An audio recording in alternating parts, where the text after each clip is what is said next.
अपना ख्याल तुम रखना।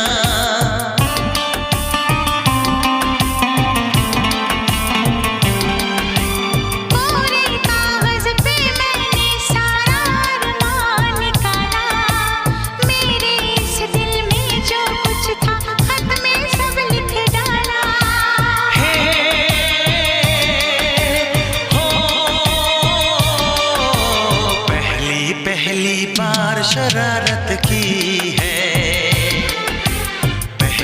पहली बार शरारत